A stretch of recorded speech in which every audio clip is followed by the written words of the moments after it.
సదాశివ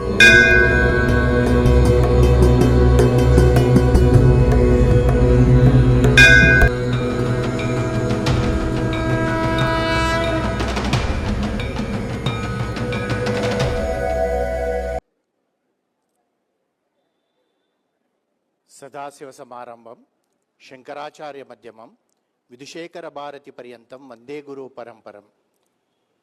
భారతీకరణాపాత్రం భారతీపదభూషణం భారతీపదమారూఢం భారతీ తీర్థమాశ్రయే. విద్యా వినయ సంపన్నం వీతరాగం వివేకినాం వందే వేదాంత తత్వజ్ఞం విధుశేఖర భారతి. మాతృదేవో భవ, పితృదేవో భవ, ఆచార్య దేవో భవ, అతిథి దేవో భవ.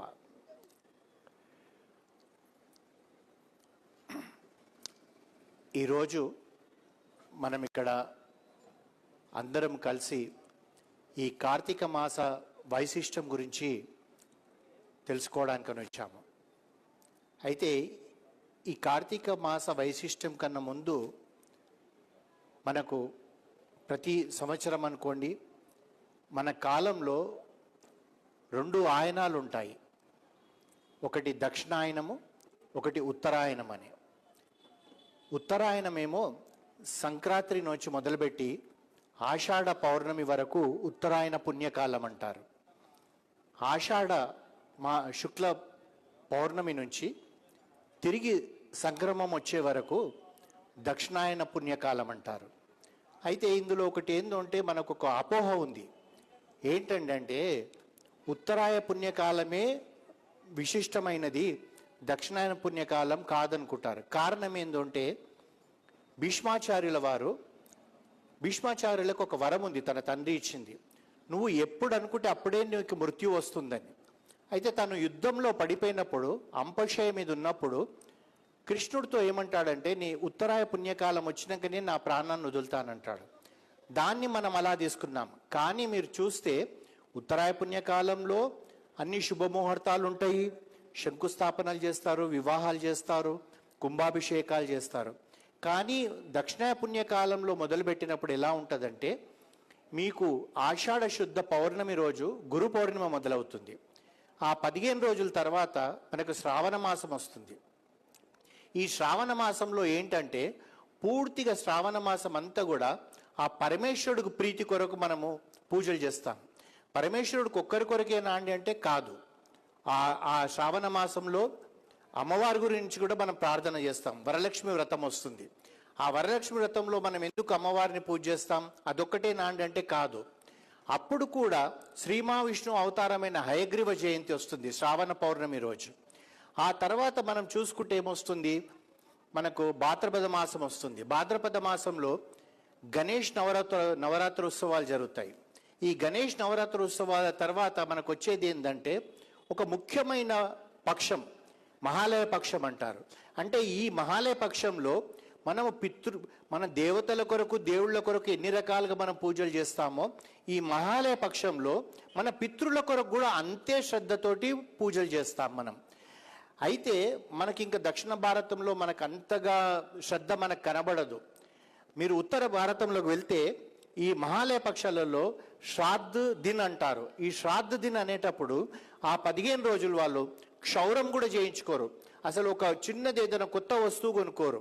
అంటే మనకు కూడా అప్పుడు ఆ మహాలయ పక్షాలలో పెళ్లిళ్ళు అవన్నీ చేసుకోమనుకోండి, కానీ తిథి రోజే మనం చేస్తాం. వాళ్ళు అక్కడ 15 రోజులు కూడా శ్రాద్ధ దిన్ అని చెప్పేసి పితృల కొరకు ఎన్నో చేస్తారు.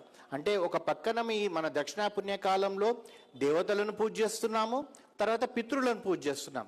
ఆ తర్వాత ఆశ్వజ మాసంలోకి వచ్చేటప్పటికి ఏమవుతుంది, దేవీ నవరాత్రి ఉత్సవాలు వస్తున్నాయి. అంటే ఆ 9 రోజులు మనం అమ్మవారిని 9 ఎంతో శ్రద్ధతోటి మనం పూజలు చేస్తాం. ఆ తర్వాత కార్తీక మాసం వచ్చింది. ఈ కార్తీక మాసంలో ఏం చేస్తున్నాం మనము, శ్రావణ మాసంలోనేమో పూర్తిగా పరమేశ్వరుడినే మనం పూజ చేస్తున్నాం. ఈ కార్తీక మాసంలోకి వచ్చేటప్పటికి శ్రీ మహావిష్ణువుని దామోదర రూపంలో పూజ చేస్తున్నాము, అదేవిధంగా పరమేశ్వరుడిని పూజ చేస్తున్నాం. అయితే దీని తర్వాత వచ్చేది ఏంటి అంటే ధనుర్మాసం వస్తుంది. ధనుర్మాసంలో మనం ఏం చేస్తున్నాము, గోదాదేవిని పూజిస్తున్నాము, శ్రీ మహావిష్ణువు ఆలయాల్లో పూజ చేస్తున్నాం. అయితే అటు శ్రావణ మాసంలో పూర్తిగా ఈశ్వరుడి గుడిలోకే వెళ్తుంటాము, ఇటు ధనుర్మాసంలో పూర్తిగా మనము శ్రీ మహావిష్ణువు అవతార గుళ్ళలోకే వెళ్ళి పూజలు చేస్తాం. కార్తీక మాసంలో మాత్రం ఓ పక్కన మనం శ్రీ మహావిష్ణువుని, ఓ పక్కన శంకరుడిని, ఇద్దరిని పూజ చేస్తాం. దామోదర స్వరూపమైన శ్రీ మహావిష్ణువుని, అదేవిధంగా పరమేశ్వరుడైన శంకరుడిని ఈ యొక్క నెల రోజులు మనం ఎందుకు ఇంత శ్రద్ధగా చేస్తామంటే కారణం ఉంది దాంట్లో. ఏంటంటే ఈ కార్తీక మాసము మనకు చంద్రుల్లో కృతికా నక్షత్రం వస్తుంది, సూర్యుల్లోనేమో తులా నక్షత్రం వస్తుంది. అందు గురించి మనకేమవుతుందంటే ముఖ్యంగా ఈ నెలలో మొదలవుతుంది, మనకి ఈ నెలలో మనకు చీకటి ఎక్కువ ఉంటుంది, తర్వాత వెలుతురు తక్కువ ఉంటుంది. మనకు సాయంకాలం 5:30 కల్లానే మనకు చీకటి కనబడుతుంది, మళ్ళీ మనకు తెల్లవారితే కానీ మనకు సూర్యోదయం కాదు. అందు గురించి ఏంటంటే మనం ఈ దీపాలు వెలిగిస్తాం. అంటే సైంటిఫిక్గా కూడా మనం తీసుకుంటే ఏమవుతుంది, మీరు నార్మల్ లైఫ్లో చూడండి, మీకు ఎక్కువగా ఆరోగ్యము క్షీణించేది ఈ కాలంలోనే. ముఖ్యంగా ఈ నవంబర్ డిసెంబర్లో స్టాటిస్టిక్స్ కూడా చూసుకుంటే మీకు హార్ట్ అటాక్స్ ఎక్కువ వస్తాయి. కారణం ఏంటంటే ఇవన్నీ కూడా ఈ సమయంలో అలా ఉంటుంది కనుక మనకి ఇప్పుడు మనకు చెప్పారనుకోండి, ఏమండి మీరు ఈ కాలంలో ఆరోగ్యం బాగుండదు, మీరు తెల్లవారుజామున లేవండి, దీపం వెలిగించండి అంటే మనము వింటామో వినమో అని మన పూర్వీకులు ఏం చేశారంటే ఈ కార్తీక మాసంలో దీపాలు వెలిగించడం, ఇన్ని లక్షల కోట్ల దీపాలు వెలిగించడం వల్ల సాయంకాలం అయ్యేటప్పటికి ఏమవుతుంది, ఏదైనా వైరస్ లాంటి ఏదైనా ఉన్నా కానీ అవన్నీ భస్మమైపోతున్నాయి. మీ అందరికీ గుర్తుండే ఉంటుంది, మనకు కరోనా వచ్చినప్పుడు ఒకరోజు భారతదేశం అంతా కూడా అందరినీ బయట దీపాలు పెట్టండి అన్నారు. మనం కొందరు నవ్వుకున్నారు, దీపాలు పెడితే ఏమొస్తుందండి అని. ఆ వైరస్ అనేది చనిపోవడానికి ఇది మనకు కారణం అవుతుంది. అయితే ఈ కార్తీక మాసంలో ఏంటండి దీని విశేషం అంటే ఇంతకుముందు చెప్పుకున్నట్టుగా కూడా నదీ స్నానము, దానము, దీపం వెలిగించడము, దీపదానం చేయడము, ఇవన్నీ మనకు ముఖ్యమైనయే. అయితే ఇది మనకు మీ అందరికీ తెలిసిందే, నేను కొత్తగా చెప్పాల్సిన అవసరం లేదు. కార్తీక పురాణం అని ఉంటుంది, ప్రతిరోజు ఒక కథ చదవాలంటారు. ఒక్క పేజీ ఉంటుంది, అది ఎక్కువ ఉండదు, 30 రోజులు చదవాలంటారు. అదేవిధంగా ధనుర్మాసంలో కూడా గోదాదేవి తానేదైతే పాశురములు రచించిందో అది చదవమంటారు.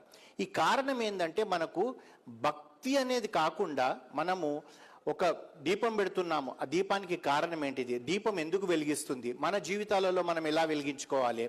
అదేవిధంగా మనం చూసుకుంటే మనము ఈ నెల మొత్తం కూడా దీపాలు వెలిగిస్తాం. ప్రతి గుళ్ళోకి వెళ్ళండి, మీరు దీపాలు వెలిగే ఉంటాయి. అంటే అది విష్ణు ఆలయమే కావచ్చు, శివాలయమే కావచ్చు. మనకు నేర్పించేది కార్తీక మాసంలో దీపావళి నుంచి మొదలు పెడితే మళ్ళీ అమావాస్య ముందు వరకు కూడా మనకు దీపాలు వెలిగిస్తాం. తర్వాత దీపదానం చేస్తాం. తర్వాత సోమవారము మనము ఉపవాసం ఉంటాము, ఆ తర్వాత ద్వాదశి నాడు ఉపవాసం ఉంటాము, పౌర్ణమి నాడు ఉపవాసం ఉంటాము. అయితే ఇక్కడ ఏముంటుందంటే మనకు ఈ నెలలో ఇటు శ్రీ మహావిష్ణుకు చాలా ప్రీతికరమైన సత్యనారాయణ వ్రతాలు చేసుకుంటుంటారు, అదేవిధంగా పరమేశ్వరుడికి ప్రీతికరమైన కేదారేశ్వరి నోములు గుడ్డు చేసుకుంటాం. అంటే ఇవి రెండు కలయికలతో ఉన్న నెల కార్తీక మాసం. ఇటు శివుణ్ణి ఆరాధిస్తాము, ఇటు శ్రీ మహావిష్ణువుని ఆరాధిస్తాం. సార్ కొద్దిగా ఈ లైట్ అది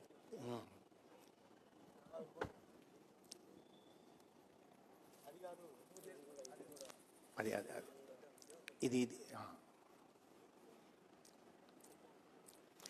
అయితే ఈ కార్తీక పురాణం గురించి మనకి ఎలా తెలిసిందండి అంటే దీనికి ఒకసారి వశిష్ఠ మహర్షి జనక మహారాజు దగ్గరకు వచ్చాడు. అయితే జనక మహారాజు గురించి మనం చెప్పుకోవాలంటే మనందరికీ తెలిసిందే సీతమ్మ వారి తండ్రి అని తెలిసి. కానీ జనక మహారాజు అయినా సరే కానీ స్థితప్రజ్ఞత, ఆయనకు అధికారం అంటదు, డబ్బు అంటదు, ఏమి అంటది, ఎంతసేపు కూడా స్థితప్రజ్ఞతో ఉంటాడు. అంటే ఇప్పుడు మనం కొందరిని చూస్తుంటాం, అధికారం ఉన్నప్పుడు వాళ్ళు దర్పంతో ప్రవర్తిస్తారు, డబ్బు ఉంటే దర్పంతో ప్రవర్తిస్తారు, విద్య ఉంటే దర్పంతో ప్రవర్తిస్తారు. జనక మహారాజు అలా కాదు. అందు గురించి భగవద్గీతలో శ్రీకృష్ణుడే అంటాడు, స్థితప్రజ్ఞతకు గుర్తు ఎవరయ్యా అంటే జనక మహారాజు. అయితే ఈ వశిష్ఠ మహర్షి జనక మహారాజు దగ్గరికి వచ్చి, నేను ఒక యాగం చేయబోతున్నాను, ఆ యాగానికి కావలసిన ద్రవ్యము అవన్నీ సమకూర్చడానికి నీ దగ్గరకు వచ్చానంటాడు. అంటే ద్రవ్యం అంటే ఏంటిదండి అని అంటే ఆ డబ్బు రూపంలోనే కావచ్చు, వస్తు రూపంలోనే కావచ్చు. మనం కూడా చూస్తుంటాము, ఒక కార్యక్రమం జరిగిందనుకోండి, గణపతి ఉత్సవాలు జరుగుతున్నాయో లేకుంటే అమ్మవారి నవరాత్రి ఉత్సవాలు జరుగుతున్నాయో, అప్పుడు ఏమవుతుంది, మనకు దీనికి కావలసిన ఖర్చులు ప్రజలమైన మనమే ఇవ్వాలి. ఎందుకంటే ఇది లోక కళ్యాణం కొరకు జరిగేది, ఇది ఒక్కరి కొరకు జరిగేది కాదు. ఒక గుళ్ళో హోమం చేస్తున్నారనుకోండి, అది లోక కళ్యాణం కొరకు చేస్తుంటారు, అంతేగాని అక్కడున్న ఆ గుడి ధర్మాధికారి కొరకో లేకపోతే ఆ గుళ్ళో పనిచేసే వాళ్ళ కొరకు కాదు. మరి ఆ ద్రవ్యం ఎక్కడికేంచి వస్తుంది? మనలాంటి భక్తులందరూ కూడా తోచినంత, అంటే ఒకరు 1,00,000 ఇవ్వచ్చు, ఒకరు 1,000 రూపాయలు ఇవ్వచ్చు. మనము ఒకరిని చూసి కాకుండా మన శక్తి మేరకు మనం ఆ ద్రవ్యానికి కావాల్సిన ఇవ్వాలి. అదేవిధంగా వశిష్ఠ మహర్షి జనక మహారాజు దగ్గరకు వస్తే, జనక మహారాజు నేను అన్నీ ఇస్తాను, కానీ నాకు ఈ కార్తీక పురాణం గురించి నాకు మీరు చెప్పాలండి, దాని మహాత్యం గురించి. అంటే అప్పుడు ఒక్కొక్కటి 30 కథలుగా చెప్తాడు వశిష్ఠ మహర్షి. అయితే అందులో మొదటిది ఒక కథ ఏమంటే, కాశీక్షేత్రంలో ఓ సద్బ్రాహ్మణుడు ఉండేవాడు. ఈ సద్బ్రాహ్మణుడు ఎలాంటి వాడంటే చాలా నియమనిష్టాలతో కూడుకొని ఉంటాడు. అతనికి సంతానము చాలా సంవత్సరాలకు కలుగుతుంది. ఒక ఆడపిల్ల పుడుతుంది.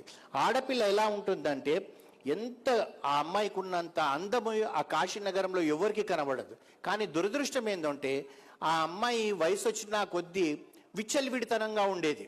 అంటే తనకు ఎక్కడ సిగ్గుపడడం లేదు, తను బ్రాహ్మణుడు కుమార్తె అన్న భావన లేకుండా తను ఎవరితో పడితే వాళ్ళతోటి తిరగడం మొదలుపెట్టింది. అయితే అలా ఉన్నప్పుడు తనకేం చేస్తాడంటే, ఆ తండ్రి ఇంకొక బ్రాహ్మణుడికి, సద్బ్రాహ్మణుడికి ఇచ్చి వివాహం చేస్తాడు. వివాహం అయితే ఈ అమ్మాయిలో మార్పు వస్తుందన్న ఆశతోటి చేసేటప్పటికి ఈ అమ్మాయి అందానికి ఆ భర్త తను బానిస అయిపోతాడు. బానిస అంటే ఆవిడ ఏదంటే అది వింటాడు. అయితే అక్కడ అత్త మామ ఉంటారు, వాళ్ళు ఎంతసేపు అంటారు కొడుకుతో, అరే ఏంట్రా తన ప్రవర్తన మంచిగా లేదు, నువ్వు కనీసం భయంలో పెట్టు, తను ఈ విధంగా ఉంటే మనకు అప్రతిష్ట వస్తుంది, మనం ఈ ఊరిలో మనల్ని ఎంతమంది గౌరవిస్తున్నారంటే. ఇతను భార్యామోహంలో ఉండి అతను ఏమి చెప్పకుండా ఉంటే ఈ తల్లిదండ్రులు ఏమవుతారంటే, మనం ఈ ఊర్లో ఉంటే ఈ మన కోడలు చేసే పనులతోటి మనకు అసలు మన మొహం చూపెట్టుకునే విధం ఉండదని చెప్పేసి వాళ్ళు ఊరు వదిలి వెళ్ళిపోతారు. ఊరు వదిలి వెళ్ళిపోతే ఈ అమ్మాయి ఎవరైతే ఉన్నారో తనకి ఇంకా అడిగేవాళ్ళు లేరు, అత్తమామలు లేరు, నా భర్త నేను ఏది చెప్తే అది వింటాడన్న భావనతోటి తను ఇంకా విచ్చలవిడిగా ప్రవర్తించి ఎవరితో పడితే వాళ్ళతో తిరగడం చేయడం జరుగుతుంది. అయితే ఒకసారి ఏం చేస్తుందంటే, ఈ భర్తను కూడా అడ్డు ఉండకూడదు అని చెప్పేసి, ఇప్పుడు మనం రోజు పేపర్లో చూస్తున్నాం భర్తను చంపేయడం, ఇలాంటి ఈ కథలు అప్పుడు కూడా ఉన్నాయి. భర్తను చంపేస్తుంది. చంపేసిన తర్వాత ఏమవుతుందంటే, తాను ఇంకా ఇలా ఉంటే కుదరదని చెప్పేసి ఇంకా విచ్చలవిడితనంతో తిరుగుతుంటే తను వయసు పెరుగుతుంది. వయసు పెరిగినప్పుడు మనందరికీ తెలిసిందే, మన శరీరంలో ఉన్న పట్టుత్వం తగ్గిపోతుంది. ఎప్పుడైతే పట్టుత్వం తగ్గిపోతే ఎదుటి వాళ్ళని మనం ఆకర్షించలేము. తను ఏమవుతుందంటే ఇక అప్పుడు ఆఖరికి తన ప్రాణం వదిలేస్తుంది. వదిలేస్తే యమభట్టులు వచ్చి యమలోకానికి తీసుకుపోయిన తర్వాత తాను తిరిగి మళ్ళీ జన్మలో ఓ కుక్కై పుడుతుంది. అయితే ఈ కుక్కై పుట్టినప్పుడు ఏమవుతుందంటే, తనకు ఏది కూడా ఆ కుక్కై ఊర్లో ఉంటుంది. అయితే తనకు తెలియదు నేను కుక్కనని చెప్పేసి, ఎందుకంటే పూర్వజన్మ స్మృతులు అందరికీ ఉండవు. అయితే ఒక రోజు ఏమవుతుందంటే, ఇలాంటి కార్తీక మాసంలోనే ఆ ఒక బ్రాహ్మణుడు సోమవారం నాడు ఉపవాసం ఉంటాడు. ఉండేటప్పటికి ఊర్లో అందరూ కూడా ఉపవాసం ఉంటారు. అంటే ఇప్పుడంటే మనకు నగరాలు పెరిగిపోయినాయి, అక్కడి కారణం నుంచి ఇక్కడ వరకు మనకేం తెలుస్తలేదు. అప్పుడు గ్రామాలు చిన్నగా ఉండేది, అగ్రహారాలు చిన్నగా ఉండేది. అయితే ఊర్లో ఉన్న వాళ్ళందరూ కూడా కార్తీక సోమవారం వ్రతం చేసుకొని అందరూ ఉపవాసాలు ఉండేటప్పటికి ఈ యొక్క కుక్కకు ఆ రోజు ఎవ్వరు అన్నం పెట్టరు. అన్నం పెట్టకపోతే తను ఏమవుతుందో అంటే ఆకలి బాగా ఉంటుంది. అయితే ఆ రోజు ఏం చేస్తుందంటే, ఒక సద్బ్రాహ్మణుడు తాను సాయంకాలం సంధ్యావేళ ఉపవాసం వదలాలే కనుక తాను వంట వండుకున్న తర్వాత అన్నాన్ని ఆ గుడి ఎదురుగా బలిపీఠాలను ఉంటాయి, ఆ బలిపీఠం మీద పెడతాడు. ఈ కుక్క కూడా ఎక్కడైనా నాకు తిండి దొరకకపోతుందా అని చెప్పి ఆ గుడి చుట్టూ ప్రదక్షిణ చేసినట్టు చేసి ఆ బలిపీఠం మీద ఉన్న అన్నాన్ని తినేటప్పటికి అప్పుడు దానికి పూర్వస్మృతులు కలుగుతాయి. కలిగి ఓ అని అరిసేటప్పటికి ఈ బ్రాహ్మణుడు అర్థమవుతుంది, ఇది ఎందుకో అరుస్తుందని చెప్పి ఆ కుక్కను అడుగుతాడనమాట. అసలు ఏంటిది నువ్వు అనేటప్పటికీ అప్పుడు తను చెప్తుంది, బ్రాహ్మణోత్తమ, నేను చేసిన ఈ పాపాలన్నిటికీ కారణము, నేను యవ్వనంలో ఉన్నప్పుడు ఇలాంటి విచ్చలవిడితనంగా తిరగడప్పటికీ నన్ను ఆ పరమేశ్వరుడు కుక్కగా జన్మ వచ్చింది. కానీ ఈ ఊర్లో మీలాంటి మహానుభావులు ఉండడం వల్ల నేను ఈరోజు ఉపవాసం ఉన్నాను. ఈ బలిపీఠం మీద ఉన్న భోజనాన్ని చేయడం వల్ల నాకు పూర్వస్మృతులు కలిగాయంటే అప్పుడు ఆ బ్రాహ్మణుడు ఏం చేస్తాడంటే, ఆ ఈశ్వరుడిని ప్రార్థించి తను చేసిన పూజలకు ఏదైతే పుణ్యం ఉందో అందులో ఈ కుక్కకు కొద్దిగా దారపోసేటప్పటికి అప్పుడు ఇది మళ్ళీ మానవ జన్మెత్తుతుంది. అంటే ఒక సోమవారం పూజ ఒక కుక్క తెలిసి తెలియక ఉపవాసం ఉండి సాయంకాలం సంధ్యావేళ తర్వాతనే అది భోజనం చేస్తే దానికి శాప విమోచనం అయితే, మనలాంటి వాళ్ళు మనకన్నీ తెలిసి ఉన్నాయి, తెలిసి ఉండి మనము ఉపవాసం ఉండి ఆ పరమేశ్వరుణ్ణి ధ్యానంతో మనం ఉంటే మన జీవితం ఎట్లుంటుందో ఒక్కసారి మనం ఆలోచించుకోవాలి. అందులోకి ఈ మానవ జన్మ ఎప్పుడు వచ్చిందండి? మనకు ఎప్పుడు వస్తుందంటే, మనం పూర్వజన్మలో ఏమైనా పాపాలు చేసి ఉంటాం, పూర్వజన్మలో ఏదో పుణ్యాలు చేసి ఉంటాం.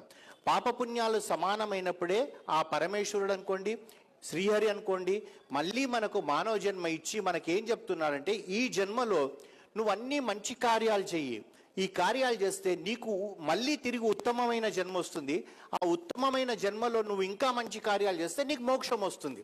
ఎందుకంటే ఈ పుట్టడము చావడం అనే చక్రంలో మనం బంధింపబడితే మన జీవితకాలం అంతా ఇలాగే ఉంటుంది. అందులో ఏమంటే, ఈశ్వరుడు సృష్టించిన ఈ సృష్టిలో 84 లక్షల జీవరాశులను సృష్టించాడు.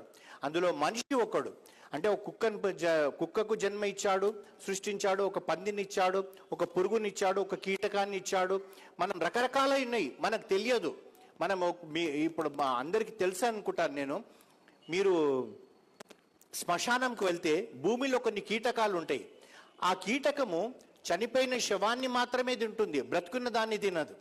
మనం భూమిలో పాతి పెట్టిన తర్వాత ఆ శవము ఓ 15 రోజులకో లేకపోతే నెల రోజులకో అది ఎక్కడ అదృశ్యమవుతుందంటే మనకు తెలియదు. కనీసం మనము ఈ దహనం చేస్తే మనకు తెలుసు ఎదురుగా అది దాని కాలిపోతుందని. కానీ ఎక్కడైతే మనం ఖననం చేసినప్పుడు అది ఎక్కడ పోతుందంటే ఈ కీటకాలే అవిటిని తింటాయి, బ్రతికిన వాళ్ళని తినవు. అలాంటి జన్మలన్నీ దాటిన తర్వాత ఈ మానవ జన్మ వస్తుంది. ఈ మానవ జన్మలో ఉన్న గొప్పతనం ఏంటంటే, మనకు ఆలోచన ఒకటి ఉంది, వాక్ ఒకటి ఉంది. ఈ వాక్కుతోటి శ్రీహరి శ్రీహరి శ్రీహరి అనడమే మొదలు పెట్టాలి. ఈ మన ఆలోచనలో ఏ చెడు కూడా మనం ఆలోచించకూడదు. మానసికంగా కానివ్వండి, శారీరకంగా కానివ్వండి, వాచకంగా కానివ్వండి. ఎందుకంటే ఇప్పుడు ఉంటాం మనం జీవితంలో. మనకన్నా ఒక బలవంతుడు మనతో గొడవ పడ్డాడు అనుకోండి, వాడిని నేను కొట్టలేను. కానీ నేను మానసికంగా నేనేం ఆలోచిస్తుంటాను, వాడికి యాక్సిడెంట్ కావాలనో లేకపోతే వాడు అక్కడ పడిపోయి చావాలనో ఇట్లాంటివి మనం ఆలోచిస్తాం. వాచకంగా ఏంటంటే, నాకు మంచి వాయిస్ ఉంది అనుకోండి, వాడిని నేను పట్టుకొని తిట్టేస్తాను. అంటే ఇది పాపమే, అది బాగా బలం ఉందనుకోండి, వాడితో కొట్లాడి వాడిని మూతి బగలగొట్టడమో చెయ్యిరగొట్టడమో చేస్తాం. ఈ పాపాలన్నీ చేయకుండా ఉండడమే మానవ జన్మ. అంటే మనం అనుకోవచ్చు, ఏమండి వాడు అవతల వ్యక్తి మనల్ని ఇంత హింస పెడుతుంటే మనం ఎందుకు ఊరుకోవాలని. మనం ఊరుకోవాల్సిన అవసరం లేదు. కృష్ణార్పితం అని చెప్పి మనం అంటే ఆ కర్మ అనేది తిరిగి వాడికి వస్తుంది. ఎప్పుడు వస్తుందో తెలియదు. రెండోది, నేను చేసిన పాపం నాకే తగులుతుందన్నది లేదు, నా పిల్లలకి, నా తర్వాతి తరంకే తగలొచ్చు. అందుగురించే ఇక్కడ మనకు ఇంకొక కథలో ఒక విశేషమైనది ఏముందంటే, మనకు కార్తీక మాసంలో కన్యాదానం చేయాలంటారు. కార్తీక మాసంలో ఎందుకండి అంత కన్యాదానం చేయాలంటారు? అన్ని మాసాలలోకి కార్తీక మాసంలో కన్యాదానం చేయాలంటారు, మాఘమాసంలో పెళ్లి మంచిదండి అంటారు. కార్తీక మాసంలో కన్యాదానం చేసినప్పుడు ఏమవుతుందంటే, ఆ వరుడి కాళ్ళు గడిగేటప్పుడు మనకు భావన ఏంది, మనకు పురాణాలు ఇతిహాసాలే చెప్తుంది, ఈశ్వరుడు లాంటి అల్లుడు మనకు వచ్చాడన్న నమ్మకంతో మనం చేస్తాం. మాఘమాసంలో చేస్తున్నప్పుడు మనకి ఎలా ఉంటుందంటే, ఆ శ్రీహరే మన దగ్గరకు వచ్చాడు. అందుగురించే పెద్దవాడైన మామ చిన్నవాడి కాళ్ళు ఎందుకు గడుగుతున్నాడంటే, అక్కడ అల్లుడు వాడేదో గొప్పవాడు, నా బిడ్డను పెళ్లి చేసుకుంటున్నాడని కాదు, అతను శ్రీహరి, నా కూతురు లక్ష్మి, నా లక్ష్మిని నీకు ఇస్తున్నానన్న భావనతోటి అతని కాళ్ళు గడుగుతున్నాడు. అంతేగాని దాన్ని మన వాళ్ళు ఎలా తిప్పేశారంటే, మగపిల్లవాడు తల్లిదండ్రులు అక్కడ ఆకాశంలో ఉంటారు, ఆడపిల్ల ఇక్కడ వాళ్ళు కాళ్ళు గడుగుతారు, కట్నాలు ఇస్తారు, అవన్నీ ఇస్తారు. అది తప్పు. మనం అక్కడ మన భావన ఏందో అంటే, మనం పెళ్లి చేసేటప్పుడు కాళ్ళు గడి కన్యాదానం చేసేటప్పుడు ఆ వరుడి కాళ్ళు చూడకూడదు, ఆ వరుడి మొహం చూడకూడదు. మన మనసులో మనకు ఒకటే ఉండాలి, తిరుపతి వెంకటేశ్వర స్వామి కాళ్ళు గడుగుతున్నానో లేకుంటే భద్రాచల రామచంద్రమూర్తి కాళ్ళు గడుగుతున్నానో, నా బిడ్డ సీతనిస్తున్నానన్న భావనతోటి మనం గడగాలి. అందుగురించే ఇక్కడ ఈ కార్తీక మాసంలో కన్యాదానం చేయడం విశేషం ఏంటంటే, ఇక్కడ మనకు ఒక కథ చెప్తారండి. ఏంటిదంటే, ఒక అతనికి మంచి 2 ఆడపిల్లలు పుడతారు. ఆడపిల్లలలో ఒక బాగా అందమైన అమ్మాయి ఉంటుంది, పెద్ద అమ్మాయి. అయితే ఆ అమ్మాయిని చూసి ఏమంటే మోహిస్తారు. ఒక పెద్ద ధనవంతుడు వచ్చి ఏం చేస్తాడంటే, ఎదురు కట్నం ఇస్తాడు. ఈ అమ్మాయి వాళ్ళ తండ్రికి ఎదురు కట్నం ఇచ్చి కన్యాశుల్కం అనే వాళ్ళు ఇచ్చి వివాహం చేసుకుంటాడు. వివాహం చేసుకున్న తర్వాత ఇతనికి ఒక ఆశ పుడుతుంది. ఏమనంటే, నేను నాకు అంటే అతను చాలా బీద స్థితిలో ఉన్నవాడికి ఇంత డబ్బు వచ్చేటప్పటికి పెద్ద బంగ్లా, అంతఃపురం లాంటిది, అన్ని అంగులు ఆర్భాటాలు అన్నీ అయిపోయేటప్పటికి నాకు ఇంకో కూతురు ఉంది, ఈ కూతురుని కూడా ఇంకా డబ్బు గల్ల వాడికి ఇస్తే ఇంకా నాకు డబ్బు వస్తుంది ఆశ పుడుతుంది. అయితే అతనికి ఏమవుతుందంటే, అతను చనిపోతాడు. చనిపోతే యమలోకం తీసుకుపోయి రాచి రంపాన పెట్టి శిక్షలు వేస్తుంటారు. అయితే అప్పుడు అక్కడ అతనికి శిక్ష వేస్తుంటే ఏమవుతుందంటే, మనకు అందు గురించే పెద్దవాళ్ళు చెప్తారు, ఇటు 7 తరాలు అటు 7 తరాలని. నేను చేసినది ఏ తప్పే కావచ్చు, ఒక పాపం కావచ్చు, నా వెనుకనున్న 7 తరాల నా తాతలు ముత్తాతలకు తగలొచ్చు, లేదా ముందు జనరేషన్లో 7 తరాలకు కూడా ఆ పాపం తగిలి వాళ్ళు శిక్ష అనుభవిస్తారు. అయితే ఎప్పుడైతే ఆ యమలోకంలో అతను అనుభవిస్తున్నప్పుడు యముడు ఏం చేస్తాడంటే, వీడికి వేసే శిక్ష, ఎందుకంటే ఆడపిల్లను అమ్మి డబ్బు తీసుకున్నాడు కనుక వీడికి సరిపోతలేదని చెప్పి అతనికి ముందు 3 తరాలు 4 తరాల ముందు ఉన్న వాళ్ళ తాత ముత్తాతను అతన్ని కూడా పిలిచి అతనికి శిక్ష వేస్తుంటే అతను అంటాడు, నా జీవితంలో నేను ఎప్పుడు ఏ పాపం చేయలేదండి, మీరు నాకెందుకు శిక్ష వేస్తున్నా అంటే, నువ్వు చేయలేదయ్యా, నీ మునిమనుమడు చేసిండు, ఈ పని చేశాడు, ఈ పని చేయడం వల్ల ఇతని శిక్షలో అంటే అతనికి 10 కొరడా దెబ్బలు కొట్టాలంటే అతనికి 8 అతనికి కొడుతున్నాం, 2 కొడుతున్నామంటారు. అనేటప్పటికి తను అంటాడు, మరి దీన్ని ఏం చేయాలంటే, ఒక పని చేస్తాము, నువ్వు చేసిన పుణ్యం ఎంతో ఉంది గనక నిన్ను భూలోకానికి తిరిగి పంపుతాం, ఒక నెల రోజులో 2 నెలలు అక్కడ ఉండు. ఈ ఏదైతే శిక్ష అనుభవిస్తున్న వాడికి రెండో కూతురు ఉంది కదా, ఆ రెండో కూతురికి కన్యాశుల్కం తీసుకోకుండా కాళ్ళు గడిగి కన్యాదానం చెయ్యి, అప్పుడు నీకు వచ్చే పుణ్యంతో నువ్వు ఈ యొక్క శిక్షకు దూరం అయిపోతావు. అంటే ఇతను మళ్ళీ భూమిపైన జన్మ ఇచ్చి మళ్ళీ అతను వాళ్ళ ఇంటికి వెళ్ళి ఆ కోడలు అనుకోండి, 3 తరాల తర్వాత ఉన్న కోడలతో తనతో మాట్లాడి ఆ అమ్మాయికి ఆ కార్తీక మాసంలో అతనికి కన్యాదానం చేయడం వల్ల ఈ పాపం అనే దానికి ఈ ముక్తి లభిస్తుంది. అంటే చూడండి, అంటే ఎన్ని ఉన్నాయి మనకు, కానీ మనం ఏం చేస్తున్నాం ఈ రోజులలో, దాన్ని ప్రతిదీ కూడా ఒక రిచువల్స్ అని కూడా లేదు, ఒక షో మాదిరిగా చేస్తున్నాం. వివాహం అంటే మీకు మీ అందరికీ తెలిసిందే, నేను పెద్దగా చెప్పాల్సిన అవసరం లేదు, కానీ ఇక్కడ కూర్చున్నాను కనుక చెప్తున్నాను. మనకు ఒక సాంప్రదాయం ఉంది, ఒక వెదురు బుట్టలోనే మనం పెళ్లి కూతురుని తీసుకురావాలి. ఎందుకు వెదురు బుట్టలో తీసుకురావాలి? ఇప్పుడు మనం వెదురు బుట్ట మానేసేసాము, పల్లకీలలో తీసుకొస్తున్నాము. ఇంకా కొందరు డబ్బు గల్ల వాళ్ళైతే పెద్ద క్రెయిన్లో డెకరేషన్ చేసి ఆ క్రెయిన్ మీద నుంచి కిందికి దిగుతున్నారు. ఇంకొక వాళ్ళైతే ఇంకా దూరం ఉంటే హెలికాప్టర్లో నుంచి దింపుతున్నారు పెళ్లి కూతురుని పెళ్లి కొడుకును.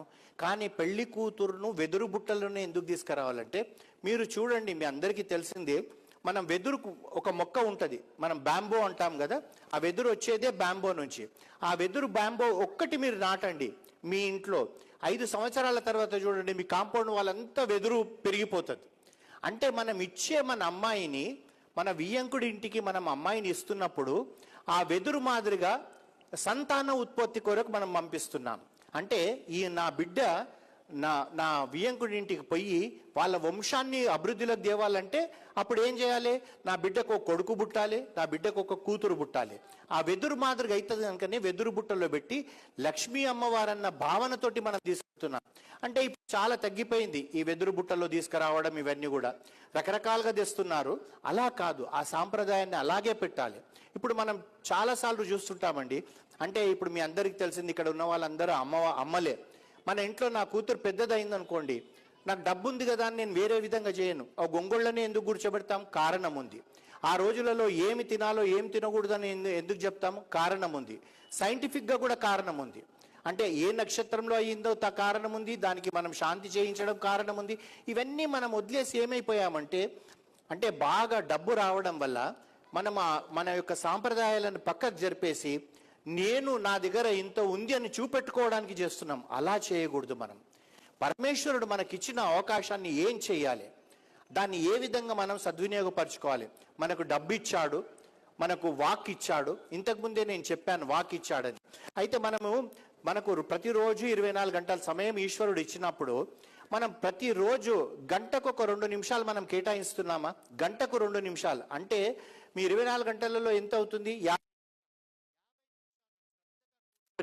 విష్ణు సహస్రనామమో లలిత సహస్రనామమో ఏదన్నా మనం పఠిస్తున్నామా అంటే పఠిస్తున్నామేమో, కానీ మనం పఠించేటప్పుడు మన బుర్ర ఇటుపోతుంది, లేదా ఆ టెలిఫోన్ వస్తుంది, సగం ఆపి మనం మాట్లాడతాం.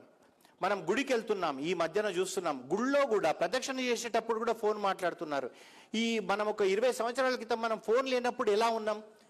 90s మనకు ఒక నల్ల ఫోన్ ఉంటుండే, అది గిర్రు అని చెప్తుంటాం. అది కూడా ఏంటిది, కాలనీలో ఒక్కరింట్లోనే ఉంటుండే. మరి అప్పుడు మనం బ్రతకలేదా అని అంటే బ్రతికినాం. ఇప్పుడు ఏందో అంటే దీనికి బానిస అయిపోతున్నాం మనం. ఇవన్నీ పక్కన పెట్టుకోవాలి, పక్కన పెట్టుకొని మనం చేయాలి.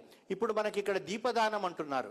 నేను కొన్ని దగ్గర చూస్తున్నాను, ఉసిరి మీద దీపం పెడతారు, ఆ పంతుల దగ్గర పోతారు, చిన్న గిన్నెలో ఇంతే బియ్యం, ఎక్కువ కూడా పెట్టుకోరు కొందరు. ఆ బియ్యంలో ఇది పెట్టి ఆ పంతులకి ఇచ్చి దండం పెడతారు. ఏమంటే ఒక 5 కిలోల బియ్యం ఇయ్యలేమా సంవత్సరానికి ఒకసారి అర్చకుడికి? అర్చకుడు ఎవరి మీద ఆధారపడుతున్నాడు? మన మీదనే ఆధారపడుతున్నాడు కదా. రెండోది మీరు ఆలోచించండి, ఒక బ్రాహ్మణుడు అర్చకుడు ఉన్నాడు అనుకోండి, అతని బలమంత ఏంది? అతను చదువుకున్న స్మార్థం అనుకోండి, వేదం అనుకోండి, అతను గొంతే. ఒక 60 సంవత్సరాల తర్వాత అతను గొంతు పనిచేయలేకపోతే అతని ఇంటికాడ ఉంటే అతనికి రిటైర్మెంట్ అయిపోతుంది. అతనికి మన పెన్షన్ వస్తుందా, గ్రాట్యుటీ వస్తుందా, ప్రావిడెంట్ ఫండ్ వస్తుందా? అతన్ని కాపాడుకోవాల్సిన బాధ్యత మనది. అయితే మనం ఏమైపోయాము, ఆ గుళ్ళోకి పోతే బ్రాహ్మణుడి మీద కామెంట్ చేయడము, లేకపోతే ఇంకొకటి కామెంట్ చేయడము. మనం అక్కడ పోయింది దేని కొరకు? ఆ గణపతిని చూడడానికి పోయామా, అమ్మవారిని చూడడానికి పోయామా, ఇవన్నీ చూడడానికి పోవాలా? అతను తప్పు చేశాడు అనుకోండి, ఆ పాపం అతనికి, మనకెందుకు? మనం అతనికి పిడికెడు ఇచ్చేటప్పుడు ఒక్కటే ఆలోచించుకొని ఇవ్వాలి, ఈశ్వర నువ్వు ఇచ్చిన దాంట్లో నేను ఇంత నీకు ఇస్తున్నానని చెప్పేసి అనుకుంటే సరిపోతుంది. కానీ మనం అంతా కూడా డైవర్ట్ అయిపోతున్నాం. అంతేకాకుండా ఇక్కడ మనకు ఈ కార్తీక మహాత్యంలో మనకేం చెప్తారంటే, ఏకాదశి రోజు ఉపవాసం ఉండమంటారు, ద్వాదశి రోజు పారణం చేయమంటారు. ద్వాదశి పారణం అంటే ఏంటంటే, మనకు ఇవాళంతా ఏకాదశి రోజు ఉపవాసం ఉంటాం. కానీ ఇంకొకటి ఏంటంటే, దశమి రోజు సాయంకాలం కూడా మనం అన్నం తినకూడదు. మీరు టిఫిన్ చేయండి, పళ్ళు తినండి. తర్వాత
ఈ ఏకాదశి ఉపవాసం ఉండి ద్వాదశి రోజు పారణ చేయమంటారు. అంటే మనం దశమి రోజు మధ్యాహ్నం మాత్రమే భోజనం చేయాలి, తర్వాత ఏకాదశి అంతా ఉపవాసం ఉండాలి. దశమి రాత్రికి కూడా పండ్లు, పలహారాలు, టిఫిన్నే తీసుకోవాలి. ఏకాదశి రోజు కూడా మనకు శక్తి ఉంటే ఉదయం నుంచి రాత్రి వరకు ఏమీ తీసుకోకుండా ఉండి సూర్యాస్తమయం తర్వాత పళ్ళు లాంటివి తిని, ద్వాదశి రోజు సూర్యోదయం అయిన తర్వాత 45 నిమిషాలలోనే మనం భోజనం చేయాలి. అవకాశం ఉన్న ఇంట్లో ఒక ఉసిరి చెట్టు పెట్టుకొని ఆ ఉసిరి చెట్టు కింద మనం ద్వాదశి రోజు ఉపవాసం వదిలితే, సాక్షాత్తు ఉసిరి అంటే దామోదరుడే, శ్రీ మహావిష్ణువే. అంటే శ్రీ మహావిష్ణువు నీడలో మనం ఉపవాసం వదిలిన వాళ్ళమవుతాం. అయితే దీనికి ఒకటి అంబరీషుడి కథ ఉంది. ఇది మనకు రామాయణంలో కూడా వస్తుంది, తర్వాత కార్తీక మాసంలో కూడా వస్తుంది. ఆయన శ్రీ మహావిష్ణువు మహాభక్తుడు అంబరీషుడు. ఆ అంబరీషుడు ఏంటంటే తను ఎంత నిష్ఠతోటి ఉంటాడు, ఏకాదశి వ్రతం చేస్తాడు, ద్వాదశి వ్రతం చేస్తాడు. ఒకసారి ఏమవుతుందంటే, ఏకాదశి వ్రతం చేసిన తర్వాత అతను అంబరీష మహారాజు, అతను ద్వాదశి రోజు ఉదయము పూజ అంతా అయిపోయిన తర్వాత దాన్ని పారణం అంటే ఉపవాసం వదలడం చేస్తామనుకున్న సమయంలో దుర్వాస మహాముని వస్తాడు. దుర్వాస మహాముని అంటే మనందరికి తెలిసిందే, మహాకోపంతో ఉండే వ్యక్తి. ఆ దుర్వాస మహాముని వచ్చేటప్పటికి అంబరీషుడు సంతోషపడతాడు. ఎందుకంటే ఈరోజు నేను ఉపవాసం వదిలేటప్పుడు నాతో పాటు ఒక మహాముని వచ్చాడు, అతనికి నేను ఆతిథ్యం ఇవ్వబోతున్నాను, నా జన్మ ధన్యమైంది అనుకుంటాడు. అనుకొని, స్వామి మీరు వచ్చారు, ద్వాదశి పారాయణ చేయొచ్చండి అంటే, నేను వస్తాను ఇప్పుడే నదికి వెళ్ళి స్నానం చేసి వస్తానంటాడు. అని అతను నదికి స్నానానికి వెళ్ళేటప్పటికి అతను ఆలస్యం అవుతుంది. ఇక్కడ ఏమవుతుంది, ఈ వ్రతము ఆ సూర్యోదయం అయిన తర్వాత 45 నిమిషాలలోనే ఉపవాసం వదలాలి. ఆ 45 నిమిషాలకు సమయం దగ్గర పడుతుంటే ఇతనికి ఇన్ని సంవత్సరాల నుంచి నేను చేస్తున్న ఈ వ్రతము భంగమవుతుందేమో. ఒకవేళ నేను మహర్షిని వదిలేసి నేను ఏదైనా తిన్నాననుకో అది మహాపాపం. ఏం చేయాలని చెప్పేసి అక్కడ ఎందరో మంత్రులు, మా మునులు వీళ్ళందరూ ఉంటారు, ఋషులు. వాళ్ళందరిని అడుగుతాడు, మా దుర్వాస మాముని నదికి వెళ్ళాడు, ఇంతవరకు రాలేదు, ఇప్పుడు నేను ఏం చేయాలంటే వాళ్ళందరూ కూడా భయపడతారు దుర్వాస మహామునికి. భయపడి, అయ్యా మాకు తెలియదు, నువ్వు ఏం చేయాలనుకుంటా అదే నిర్ణయించుకుంటే ఇతను ఏమనుకుంటాడంటే, సరే నేను భోజనం అది ఏం చేయను, ఒక డ్రాప్ ఆఫ్ వాటర్ ఇట్లా ఆచమం చేసుకుంటే అది ఉపవాసం వదిలినట్టు అవుతుంది, నేను భోజనం చేయని వాడిని కూడా అవుతాననే అభిప్రాయంతో ఇతను అలా తీసుకొని ఒక్కటే ఒక చిన్న ఆచమం చేసే చెంచాతోటి ఇలా నీళ్లు తాగేటప్పటికి దుర్వాస మాముని అప్పుడు వచ్చి అంటాడు, నన్ను పిలిచి ఆతిథ్యం ఇస్తానని చెప్పి నాకన్నా ముందరే నువ్వు ఉపవాసం వదిలేసావని చెప్పేసి నేను నీకు శాపం పెడుతున్నానని అతను ఏమంటాడంటే, నానా యోనిలలో నువ్వు జన్మ ఎత్తుతావంటాడు. అంటే ఇప్పుడు అమ్మ యోని నుంచి నేను పుట్టాను, నానా యోనులు అంటే ఒక పంది కావచ్చు, ఒక ఆవు కావచ్చు, ఒక చేప కావచ్చు, రకరకాల దాంట్లో నువ్వు పుడతావని శాపం పెట్టేటప్పటికి ఇతను గజగజ వణికిపోతాడు. వణికిపోయేటప్పటికి ఏమవుతుందంటే ఇది శ్రీ మహావిష్ణువుకు తెలుస్తుంది. శ్రీ మహావిష్ణువు అతను ఏం చేస్తాడంటే, ఈ దుర్వాస మహాముని దగ్గరికి, ఇతను నా భక్తుణ్ణి ఇంత శ్రద్ధతో ఇన్ని వ్రతాలు చేస్తున్న నా భక్తుణ్ణి ఇతను ఈ విధంగా శాపం పెట్టాడని చెప్పేసి సుదర్శన చక్రం పంపించేస్తాడు. ఆ సుదర్శన చక్రం ఈ దుర్వాస మహాముని మీదకి వచ్చేటప్పటికి ఇతను గజగజ వణికిపోతాడు. వణికిపోయి ఏం చేస్తాడంటే, సుదర్శన చక్రం ఎందుకు వస్తుంది అన్నది తన యోగ దృష్టితో తెలుసుకొని, అయ్యోయ్యో నేను ఈ తప్పు చేశాను కదా అని చెప్పి అతను ముల్లోకాలకు వెళ్తాడు. బ్రహ్మదేవుడి దగ్గరికి వెళ్తే నేనేం చేయలేనంటాడు, పరమేశ్వరుడి దగ్గర పోతే నేనేం చేయలేనంటాడు, శ్రీ మహావిష్ణువు దగ్గర పోతే నేనేం చేయలేను, నిన్నేమైనా కాపాడాలంటే నిన్ను అంబరీషుడే కాపాడగలుగుతాడంటే మళ్ళీ తిరిగి అంబరీషుడి దగ్గరికి వస్తాడు. అంబరీషుడి దగ్గరికి వచ్చి అతన్ని శరణు జొచ్చుతాడు. అంటే మీరు ఆలోచించండి, దుర్వాస మహాముని లాంటి వ్యక్తి ఒక శ్రీహరి భక్తుడికి తను లొంగిపోయాడు, నేను శరణు జొచ్చుతున్నాను, నన్ను రక్షించు అంటున్నాడు. అంటే కారణం ఏంటంటే, ఈ మనం చేసేది చిన్న చిన్నయే కావచ్చు. అంటే ఒక రోజు ఉపవాసం ఉంటే ఏమవుతుందంటే మనకు వెంటనే కనబడదు. మనకు సినిమాలలో చూపెట్టినట్టుగా ఇలా ఇందులోకి బంగారు కాయిన్లు పడడమో లేకుంటే పుష్పక విమానం రావడమో తెలియదు. తర్వాత మన జీవితాలలో ఎంతో మార్పు తెస్తుంది. అయితే అప్పుడు ఈ యొక్క అంబరీషుడు ఏం చేస్తాడంటే, మహాముని మీరు నన్ను శరణు చేర్చడం ఏంది, మీరు మహామునులు అని చెప్పి ఆ సుదర్శన చక్రానికి అతను ప్రార్థన చేస్తే ఆ సుదర్శన చక్రం వెళ్ళిపోయిన తర్వాత మళ్ళీ దుర్వాస మహాముని కూర్చోబెట్టి ఆతిథ్యం ఇచ్చి సంతుష్టిపరుస్తాడు. అంటే ఇవన్నీ మనకు చెప్పేదంతా ఒకటేనండి, మనము ఈ మానవ జన్మ వచ్చినందుకు మనం ఏ విధంగా ఉండాలి, ఈ జన్మను మనం వ్యర్థం చేసుకోకూడదు. మనం ఏం చేస్తున్నాము మన జీవితంలో మీరు ఒక్కసారి ఆలోచించండి. ప్రతిరోజు ఎంత సమయాన్ని మనం వ్యర్థం చేస్తున్నాము, ఆ సమయాన్ని మనం ఏ విధంగా ఉపయోగించుకోవాలి, దాంట్లో మంచి ఎంత ఉంది, చెడు ఎంత ఉంది. అంతేకాకుండా మనకేమంటారు పెద్దలు, ఇప్పుడు ఇక్కడ మనకు దానము అంటున్నారు. ఏమండి దానం నేనేం చేయాలండి, నేను అంత డబ్బు గల్ల వాళ్ళని కాదు, నేను 100 మందికి భోజనం పెట్టలేను, లేదా అన్నదానం చేయలేను, ఇవన్నీ మనం అనుకుంటాం.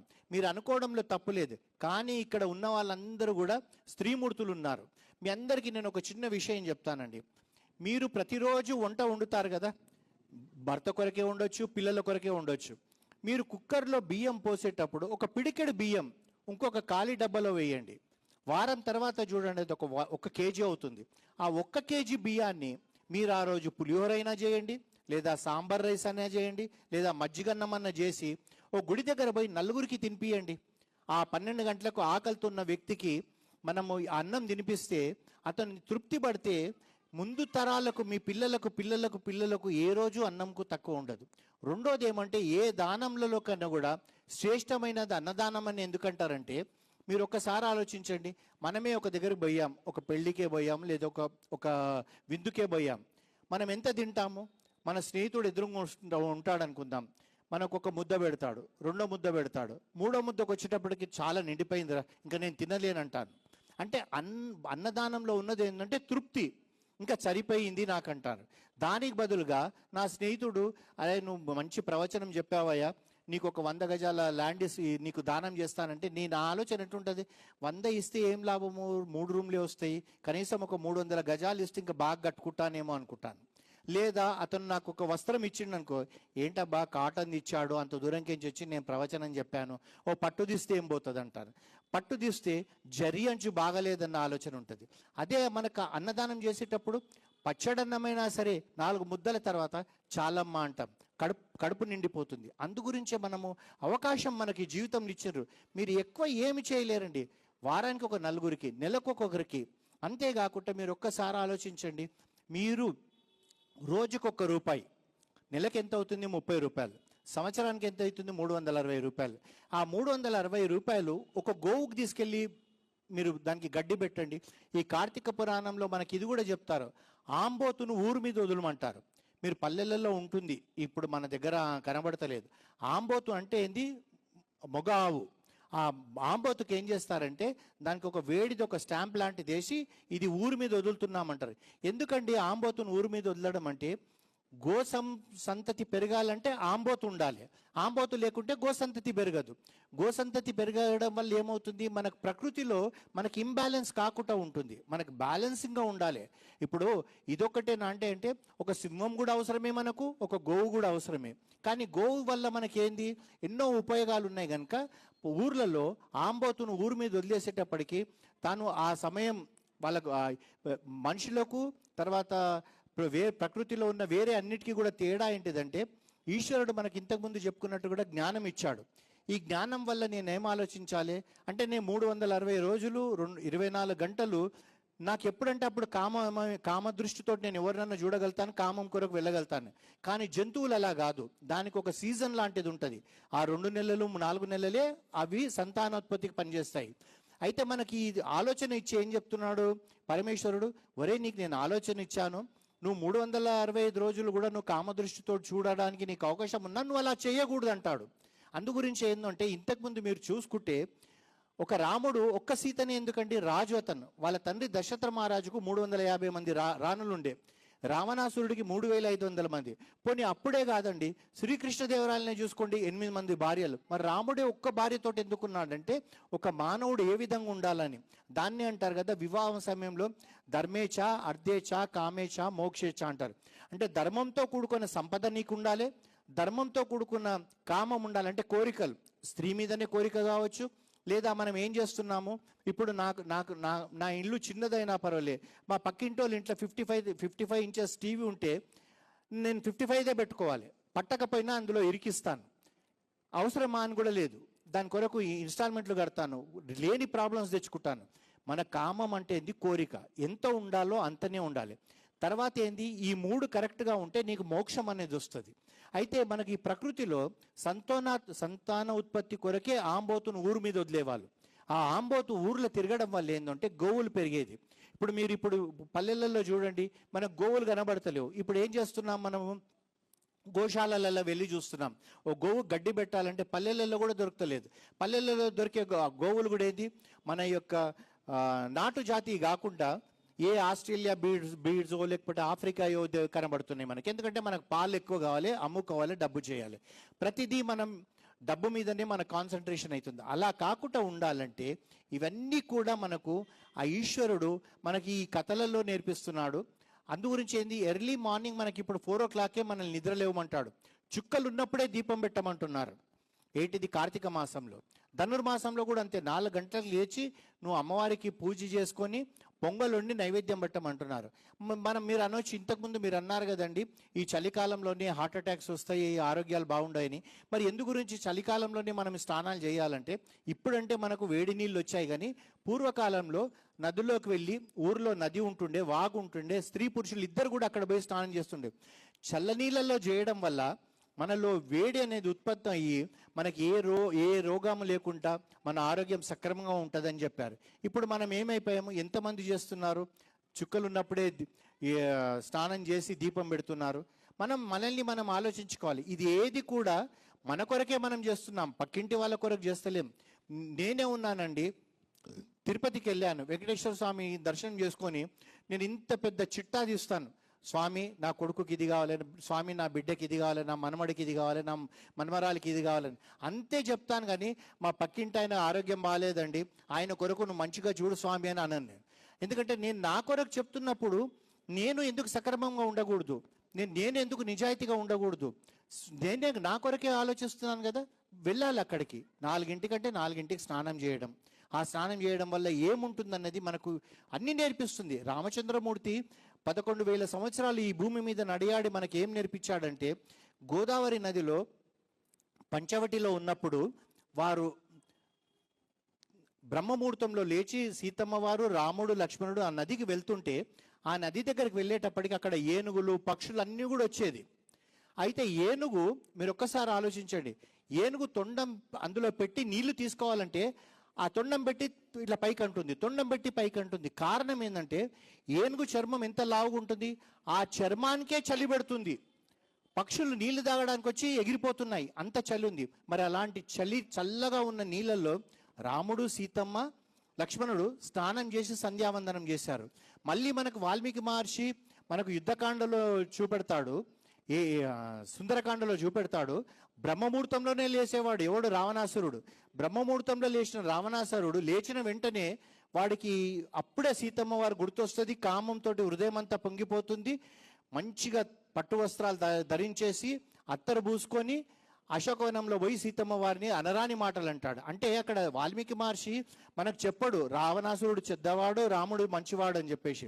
ఈ 2 సన్నివేశాలలో నువ్వు ఏ బాటకు వెళ్తావో ఆ బాటకు వెళ్ళు. నువ్వు రావణాసురుడు లెక్క వెళ్ళాలంటే కొన్ని రోజులు సుఖపడతావు, ఆ తర్వాత రావణాసురుడు వంశమంతా కూడా నాశనం అయిపోయింది. మరి రాముళ్లాగా ఉన్నావనుకో, తరతరాలుగా తర్వాత కూడా యుగాల తర్వాత కూడా రామచంద్రమూర్తిని కీర్తించినట్టు నిన్ను కీర్తిస్తానంటారు. మనకు ప్రతి కథ మనకు నేర్పించేది ఇదేనండి. ఇందులోనే ఒకటి, మనం ఇప్పుడు కార్తీక మాసంలో దీపం పెడతారు అంటున్నాం కదా. మీకు అక్కడ ఒక చిన్న కథ ఉంది. అయితే ఒక ఇక్కడ ఇందులో కూడా కథలలో మనం ఇప్పుడు రోజు పేపర్లో చూస్తున్నట్టుగానే భార్య భర్త కాకుండా ఇంకోటి తోడు తిరగడము, భర్తను చంపేయడం, ఇట్లాంటి కథలే ఉంటాయి. ఇవి చెప్తూ మనకేం చెప్తున్నారంటే, నువ్వు ఇవి చేస్తే పాప విమోచనం అవుతుంది అట్లా అని చెప్పి ముందు ఈ చెడు పని చేసి ఇవి చేయమంటలేరు. అయితే ఇందులో ఒకటి ఏంటంటే, ఒక వ్యక్తి ఇలాంటిగా తప్పుడు పనులు చేస్తే ఏమవుతుందో అంటే, అతని తండ్రే కొడుకు దుర్మార్గం పనులు చేస్తుంటే ఏమంటాడంటే, ఇట్లాంటివి చేయకు నాయన, నువ్వు ఇది మంచిది కాదు, నువ్వు సద్బ్రాహ్మణుడివి, నువ్వు ఇవన్నీ నేర్చుకున్నావు, నువ్వు నలుగురికి దానం చేయి, అది చేయి అంటే ప్రతిసారి కూడా నువ్వు గుళ్ళో దీపం పెడితే ఏం లాభం, మన ఇంట్లో దీపం పెట్టుకుంటే మనకు వెళ్తురు వస్తుంది, నువ్వు నలుగురికి అన్నం పెడతావు దానివల్ల ఏం లాభం, మన ఇంట్లో మనమే తినొచ్చు కదా, ఇట్లా అంత అతన్ని ఇరిటేట్ చేస్తుంటే అతను ఏమంటాడంటే, నువ్వు మూషికం అయిపోతావు అంటాడు. మూషికం అంటే ఏంది, మనందరికి తెలిసింది ఎలుక. ఆ ఎలుక ఏమైపోతుందో అంటే అది అక్కడక్కడ తిరిగి ఒక గుళ్ళో ఉంటుంది. ఆ గుళ్ళో ఉన్నప్పుడు ఏమవుతుందో అంటే, ఒక బ్రాహ్మణుడు, ఒక ఋషి లాంటి వ్యక్తి, ఋషులు ఎప్పుడు కూడా ఒక దగ్గర ఉండరు, వాళ్ళు ఏదో ప్రయాణం అవుతుంటే ఈ పాడుబడిన గుడి కనబడేటప్పటికి అతను ఏం చేస్తాడంటే అక్కడికి వచ్చేసి ఆ గుడినంతా శుభ్రమం చేసేస్తాడు. చేసిన తర్వాత అక్కడ ఒక దీపం ఉంటుందన్నమాట. ఆ దీపము మన ఇంట్లో కూడా చూడండి, కొండెక్కుతున్నప్పుడు అంటే నూనెంత అయిపోయిన తర్వాత అది చిన్నగా ఉంటుంది, అప్పుడు ఎర్రగా కనబడుతుంటుంది మనకు దీపం. అయితే ఈ ఎలుక ఏమనుకుంటుందంటే, ఇదేదో రేగిపండు లెక్క ఉందని చెప్పేసి ఆ దీపం దగ్గర పోయేటప్పటికి మూతి కాలేటప్పటికి ఆ ఒత్తుని ఇట్లా అంటది. ఒత్తుని ఇలా అనేటప్పటికి దీపం పెద్దగా అయిపోతుంది. ఆ దీపం పెద్దగా కావడం వల్ల ఈశ్వరుడికి కనబడుతుంది. ఈశ్వరుడు కనబడేటప్పటికి ఏమవుతుంది, దీపం పెట్టిన పుణ్యం దీనికి వచ్చి ఈ మూషికం పోయి మళ్ళీ మానవ జన్మ వస్తుంది. అంటే ఒక ఎలుక తెలిసి తెలియక దీపం పెడితేనే దానికి శాప విమోచనం అయితే మనకి ఎంత సంపదిస్తాడు ఆ ఈశ్వరుడు. కానీ ఆ దీపం పెట్టేటప్పుడు మనం ఆ శ్రద్ధతో పెట్టాలి. అంటే మనము, స్వామి నేను నీకు దీపం పెడుతున్నా, నాకు ఇది కావాలని కాదు, స్వామి నాకు ఈ అవకాశం ఇచ్చావు, ఈ జన్మలో నీకు దీపం పెట్టే అవకాశం ఇచ్చావు. ఎందుకంటే నేనే కుక్క అయినాను అనుకోండి, నేను దీపం పెడతానా, పెట్టలేను. మళ్ళీ వచ్చే జన్మలో నేను ఏమైతానో కూడా తెలియదు, ఈ జన్మలోనే నేను ఏం చేసినా చెయ్యాలి అన్న భావనతోటి మనం ఈ విధంగా చేస్తూ పోతుంటే మన జీవితాలలో తప్పనిసరిగా మార్పులు వస్తుంది. ఈ మార్పు దేనికి పోతుందండి అంటే, మనతోటి కాకండి, మనం ముందు తరాలకు నేర్పిస్తాం. ఈరోజు మనము చూస్తున్నాము, ఇక్కడ హైదరాబాద్ సికింద్రాబాద్లో మీ అందరికీ తెలిసిందే ఉండవచ్చు, ఒక 10 సంవత్సరాల క్రితము ఫ్యామిలీ కోర్ట్ అనేది ఉంటుంది. ఇప్పుడు మనకు సివిల్ కోర్టు ఉంటుంది, క్రిమినల్ కోర్టు ఉంటుంది, అట్లాగే ఫ్యామిలీ కోర్టు ఉంటుంది. ఈ ఫ్యామిలీ కోర్టు 10 సంవత్సరాల క్రితము హైదరాబాద్ సికింద్రాబాద్లో ఒకటే కోర్టు ఉండే, ఇప్పుడు 6 కోర్టులు అయినాయి. అంటే ఈ ఫ్యామిలీ కోర్టులో ఏం కేసెస్ చేస్తారండి అంటే విడాకుల కొరకే ఉంటుంది. సివిల్ కోర్టులనేమో వారానికి 5 రోజులు పనిచేస్తుంది, క్రిమినల్ కోర్టు ఏమో వారానికి 6 రోజులు పనిచేస్తుంది, ఈ ఫ్యామిలీ కోర్టు మాత్రము వారానికి 7 రోజులు పనిచేస్తుంది. అంటే ఎంత అర్జెన్సీలు ఉన్నాయి ఈ విడాకుల గురించి చూడండి మీరు. అన్ని కేసెస్ పెరుగుతున్నాయి. కారణం ఏంటిదంటే ఈ రోజులలో తల్లిదండ్రులు మర్చిపోతున్నారు, పిల్లలు అలాగే తయారవుతున్నారు. అందుగురించి పెద్దవాళ్ళు ఏం చెప్తారంటే సీతమ్మ వారిని ఆదర్శంగా ఎందుకు తీసుకోవాలి అంటే, మీరు అక్కడ చూడండి రామాయణంలో కూడా సీతమ్మ వారు ఉన్నారు, తర్వాత వేరే వాళ్ళు ఉన్నారు. మీరు అందులో చూసుకుంటే పంచకన్యలు అంటారు మనల్ని. మనకు ఉదయం లేవగానే సుమంగలిగా ఉన్న ఒక స్త్రీ ఈ పంచకన్యలను గుర్తు చేసుకొని నిద్ర లేవాలంట. ఎవరండి ఈ పంచకన్యలు అంటే అహల్య, సీతమ్మ వారు, మండోదరి, తర్వాత తార, 5వ వ్యక్తి ఏమో ద్రౌపది. వీళ్ళని గుర్తు చేసుకోవాలంటారు. వీళ్ళ నుంచి మనం ఎంత నేర్చుకోవాలన్నది ఉంటుంది. మీకు అందరికీ తెలిసిందే అహల్య కథ.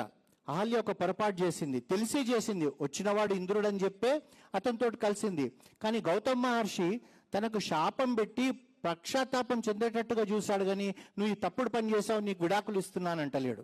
ఎందుకంటే మన యొక్క సంస్కృతిలో, మన సనాతన ధర్మంలో విడాకులు అనేదే లేదు. కానీ ఇప్పుడు ఏమైపోయింది, పెళ్ళైన వారం రోజులకు అవుతున్నాయి, పెళ్ళైన 15 రోజులకు అవుతున్నాయి, పెళ్ళైన 6 నెలలకు అవుతుంది.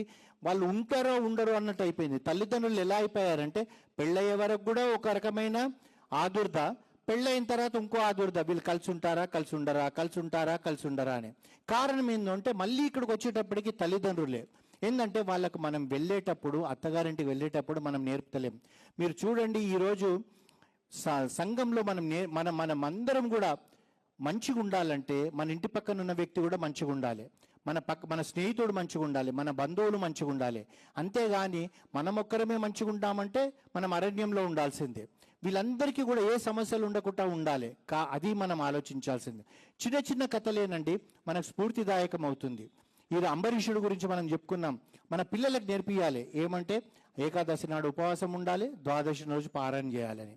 అది మనం నేర్పియగలిగితే, ఇప్పుడు ఏమంటున్నారు డాక్టర్లు, డిటాక్సేషన్ అంటున్నారు. ఏమంటే ప్రతి 15 రోజులకు ఉపవాసం ఉండండి, పొట్టంతా క్లీన్ అవుతుందండి అంటున్నారు. డాక్టర్ చెప్తే వింటాం, కానీ మనం ఏకాదశి వ్రతం చేయాలంటే మనం వింటలేం. ఎందుకు కారణం, ఇది ఏదో పురాణ కాలము, ఇప్పుడు మోడర్న్ అది కాదంటారు. మీరు చూడండి ఇవాళ మనం చూస్తున్నాము 70% జనాభా మినిమం 80 కిలోల నుంచి 110 కిలోల శరీరంతో ఉన్నారు. కారణం ఏంటిది అంటే ఈ డిటాక్సేషన్ లేకపోవడమో, లేకపోతే కనబడ్డ ప్రతిదీ తినడమో. అంతకుముందు ఎందుకు లేకుండే, ఒక 30 సంవత్సరాల క్రితం ఎందుకు లేకుండే? అప్పుడు మనం ఒక పద్ధతితో ఉండేవాళ్ళం, ఇంట్లోనే భోంచేసేవాళ్ళం. ఈ రోజులలో మీరు ఎక్కడన్నా ఏ స్ట్రీట్ కన్నా వెళ్ళి చూడండి, ఒక్క లైన్లో మీకు కర్రీ పాయింట్స్ ఎన్ని ఉన్నాయి. అతను ఏమేస్తున్నాడో, ఏమేస్తలేడో, ఏమొడుతున్నాడో మనకు తెలియదు. మన ఇంట్లో మానేసాం, ఫోన్ చేస్తాం, వాడు తెచ్చి చేస్తాడు, అదేదో తింటున్నాం, అయిపోతుంది.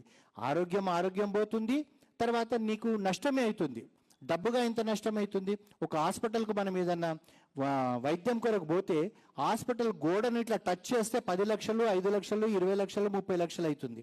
కానీ మనం ఏంటంటే శరీరాన్ని కాపాడుకోవాలనుకునే ఆలోచన లేదు.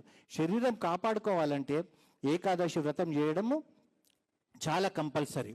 తర్వాత మనకి ఇప్పుడు ఈ కార్తీక మాసంలో మనం ప్రతి ఒక వెజిటేబుల్ వెండర్ దగ్గర పోయినాం అనుకోండి, మనకి ఎక్కడ చూడండి ఉసిరికాయలు కనబడతాయి. ఉసిరికాయలు ఇప్పుడే ఎందుకు వస్తాయండి అని అంటారు. అది ఔషధం. అంతేకాకుండా ఇప్పుడంటే మనకు ట్యాప్స్ ఉన్నాయి, మనకు నీళ్లు గండిపేట నీళ్ళు అనుకోండి, గోదావరి నీళ్ళు వస్తున్నాయి, అవి వస్తున్నాయి. పూర్వకాలంలో ఎలా ఉండేది, ప్రతి వాళ్ళ కూడా ఊర్లో ఒక వాగు లాంటిది ఉండేది. నేను పుట్టి పెరిగింది ఓల్డ్ సిటీలో. మా మూసీ నదిలో కూడా స్నానాలు చేసేవాళ్ళు, అంత శుభ్రతతో కూడుకొని ఉంటుండే. అయితే అక్కడ అప్పుడు మరి ఈ వర్షాకాలంలో ఎక్కడెక్కడి నుంచో నీరు వచ్చేది. ఆ నీరు పొల్యూట్ అయినప్పుడు ఈ ఉసిరి కొమ్మలను తీసి ఆ నదులలో వేసేవాళ్ళు. ఆ నదులలో వేసేయడం వల్ల ఏమవుతుందో అంటే, మనం ఇప్పుడు చెప్తున్నాం కదా ఫిల్టర్ అవుతుందని, ఆ ఉసిరి కొమ్మల వల్ల మీకు వాటర్ అంతా కూడా ఫిల్టర్ అయ్యేది. మరి అప్పుడు ఇన్ని అనారోగ్యమైన సంఘటనలు మనకు కనబడేది కాదు. ఇప్పుడు మీరు ఎంత శ్రద్ధగా ఉన్నా కానీ అనారోగ్యమే ఎక్కువ అవుతుంది. ఈ విధంగా మనం చూసుకుంటే ప్రతిదీ ఒక సైంటిఫిక్ రీజన్ ఉంది, ఒక పక్కన మనకు మనకు మన సనాతన ధర్మం నేర్పించిందంతా కూడా ఇదే.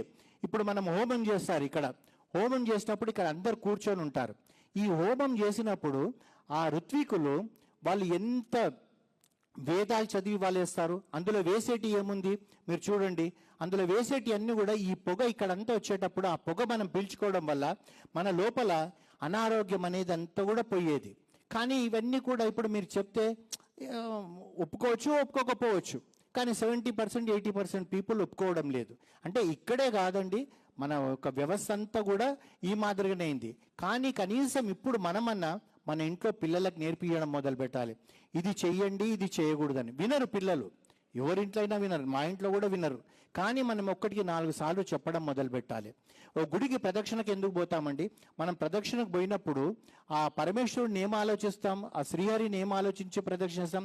ఒకటే అనుకోవాలి, నాకు నువ్వు తప్పితే ఎవరు లేరు, నువ్వే నా ప్రపంచం, అందు గురించి నీ చుట్టూ తిరుగుతున్నాను నేను. నువ్వు ఏ మంచి చేసినా చెడు చేసినా నీదే భారం. ఇప్పుడు మనం గుడికి ప్రదక్షిణ పోయినప్పుడు ఏం చేస్తాం? మనం చేయాల్సింది అదే. మీకు ఒక ఇన్సిడెంట్, చిన్న కథ లాంటిది చెప్తాను. ఒక తండ్రి తన కూతురుని తీసుకొని ప్రతిసారి గుడికి పోయేవాడు.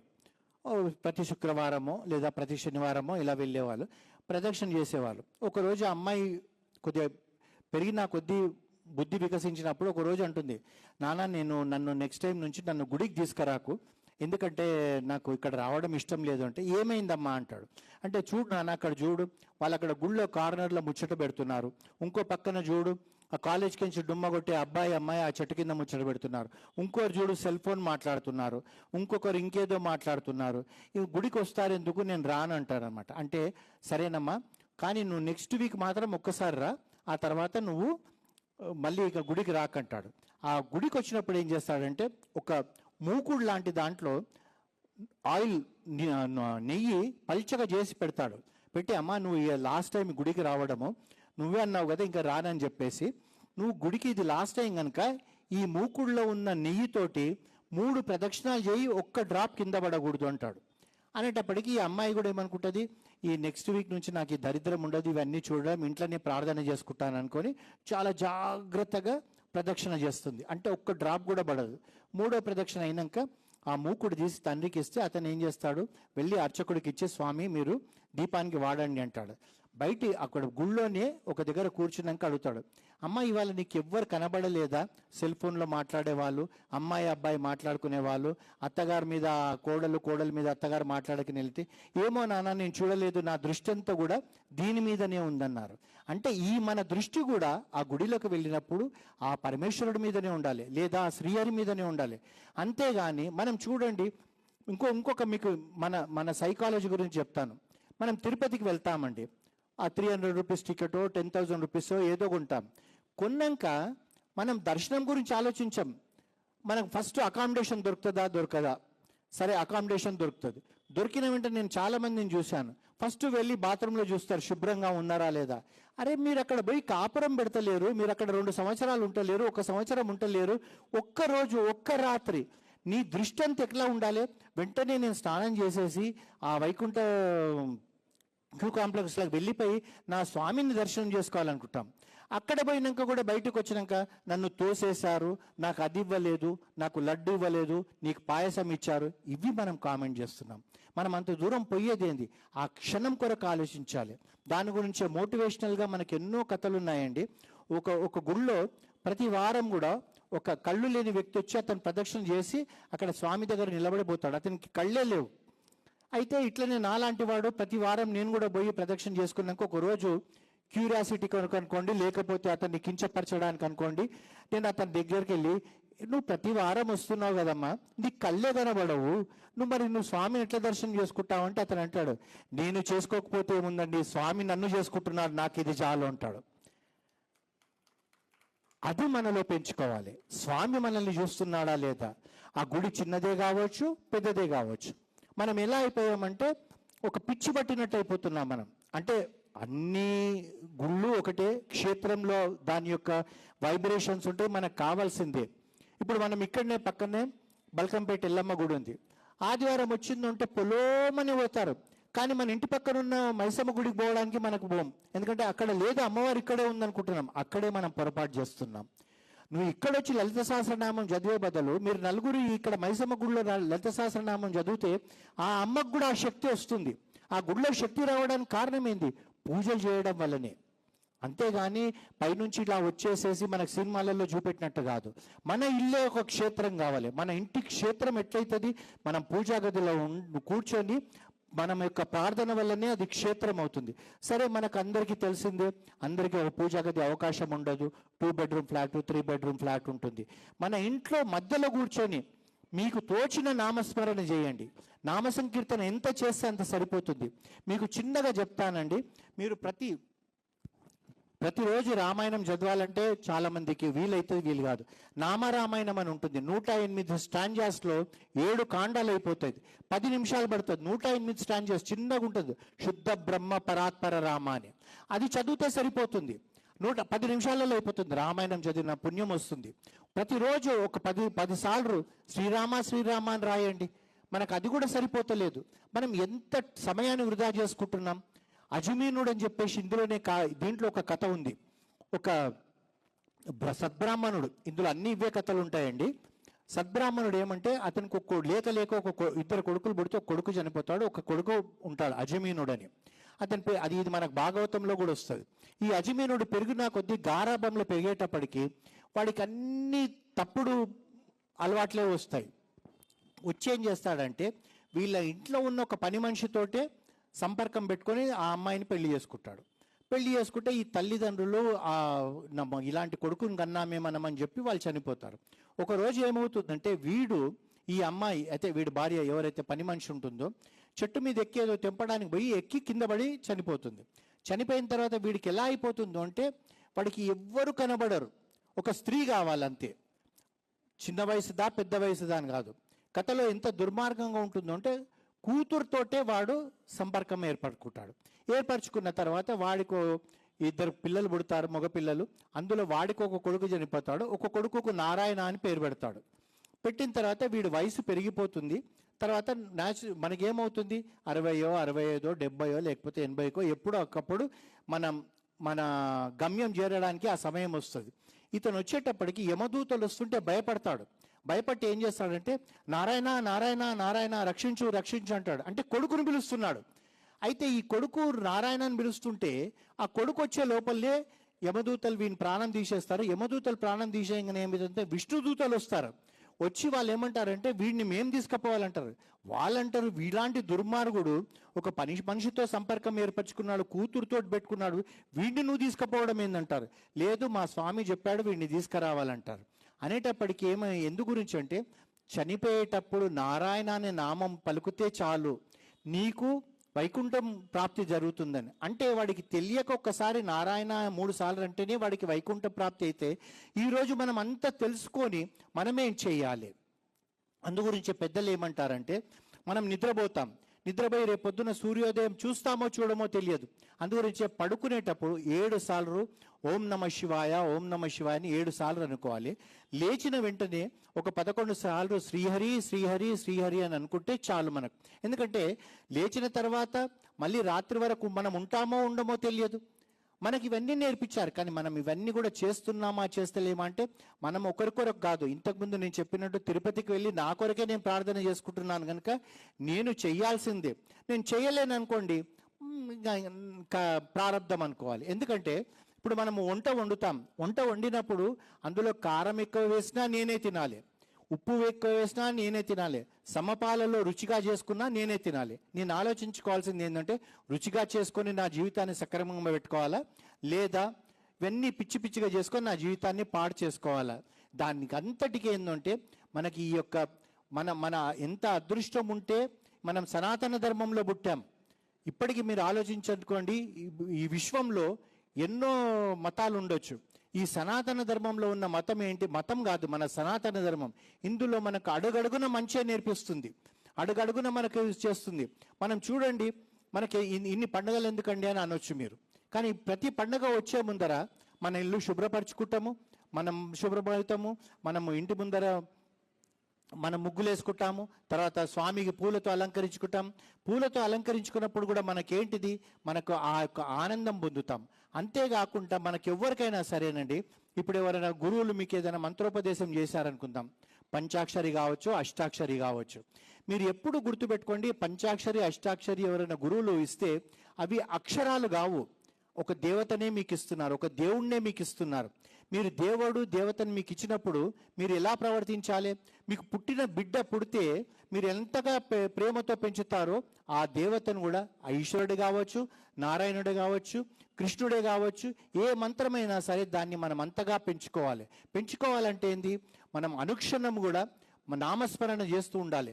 ఎక్కడ బస్సులో పోతున్నా నామస్మరణ చేసుకోవాలి, లేదా ట్రైన్లో పోతున్నా నామస్మరణ చేసుకోవాలి, కూర్చున్నప్పుడు నామస్మరణ చేసుకోవాలి. ఇది ఒక్కటే మనకు మిగిలింది.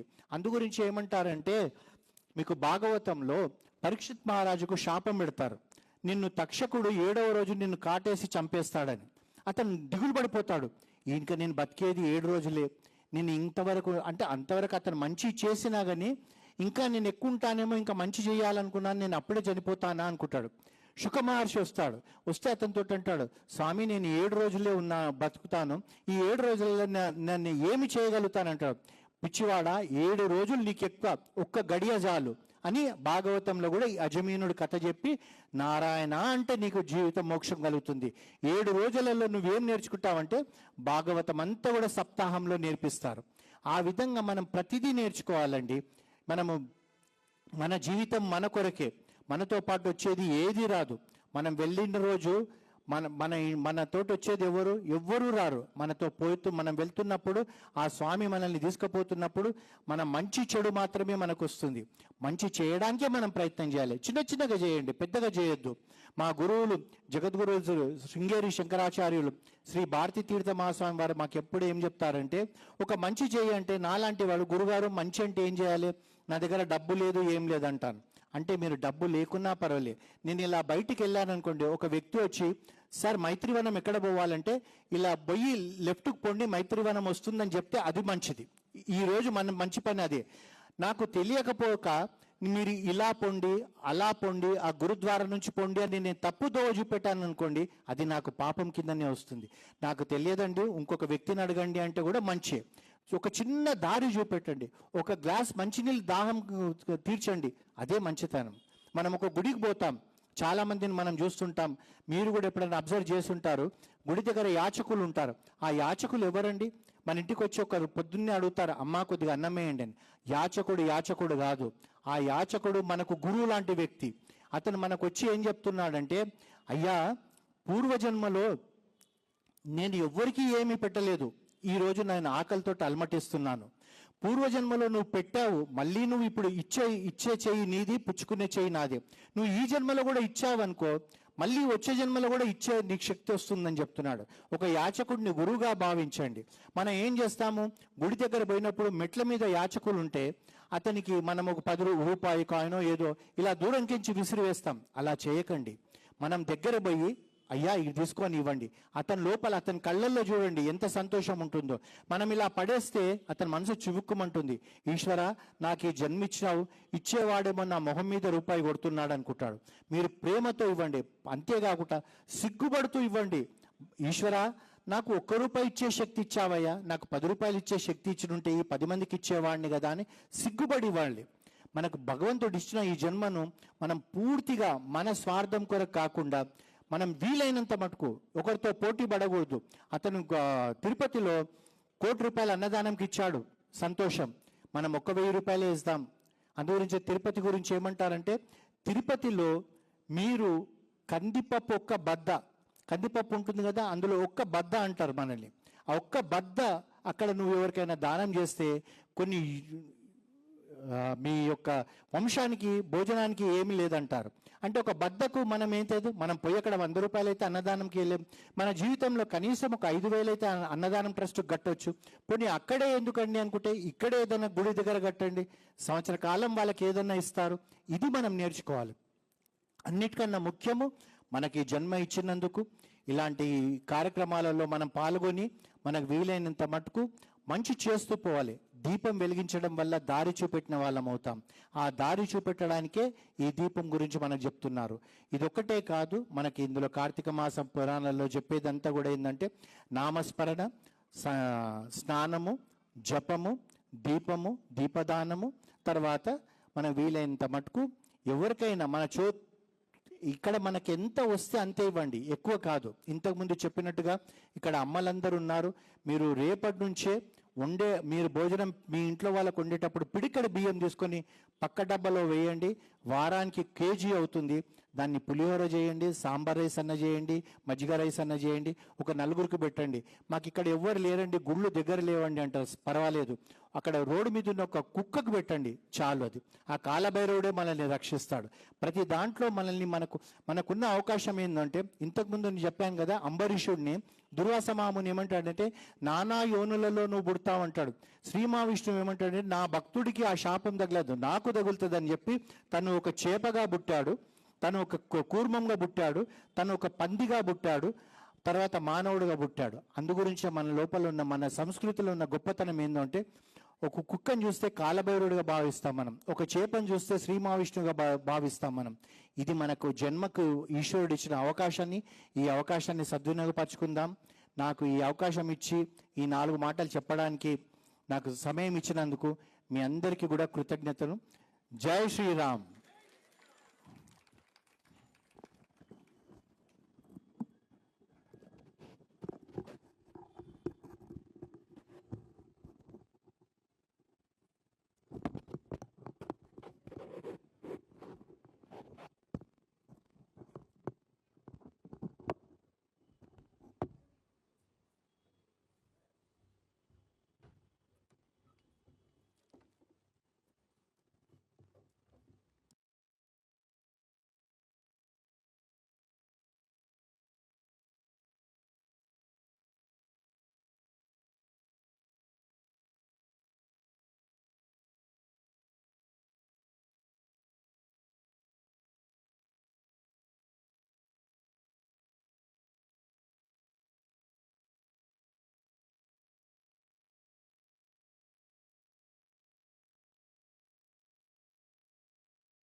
అందరికీ నమస్కారం.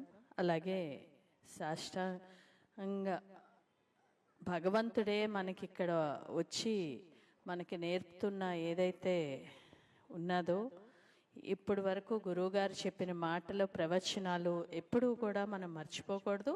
అది మన డైలీ చేసే విధానాల్లోనే ఉన్నాయి. కానీ మన పిల్లలకి, ఇందాక 2 పిల్లల్ని చూశారు మీరు ఇక్కడ కూర్చున్నంతసేపు, అంటే ఈ వాతావరణం ఈ అరగంటలో కూర్చోపెడితే ఆ 2 పిల్లలు 10 సార్లు వచ్చి అక్కడ భగవంతుడికి దండం పెడుతున్నారు, దీపానికి దండం పెడుతున్నారు. అంటే ఈ 2 రోజుల నుంచి వాళ్ళది నేర్చుకున్నారు. ఆ వాతావరణాన్ని కల్పించిన ఏదైతే హైబిజ్ వారు ఉన్నారో వారికి మాత్రం నేను చాలా రుణపడి ఉంటాను. ఎందుకంటే ఒక మంచి కార్యక్రమం, సంధ్య గారు ఆ పట్టుదల ఉండడము, ఇంతమంది ఎవరు వచ్చారు అన్నది కాదు, అది విని ఎంత మనం మన జీవితాల్లో దాన్ని పాటిస్తున్నామో అన్నది నమ్మి ఈరోజు ఇక్కడ పెట్టడము.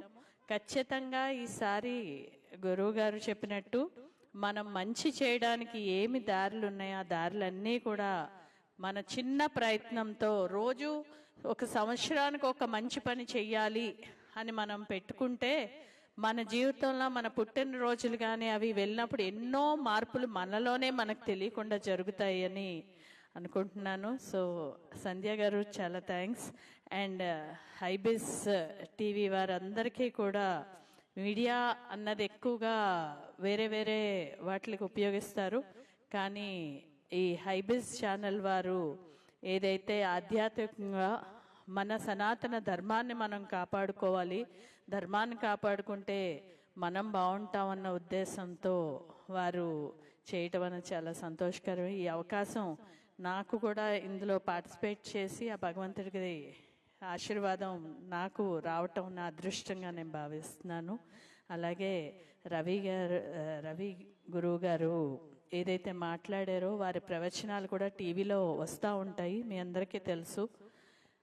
ఏదన్నా సరే మంచి రిజల్ట్ ఇస్తుంది, చెడు రిజల్ట్ ఇస్తుంది అన్నది అర్థం చేసుకోవాలి అని వారి ప్రవచనాల ద్వారా చెప్పడము మా అందరికీ కూడా, మా అందరి తరపున మాకు ధన్యవాదాలు. Thank you.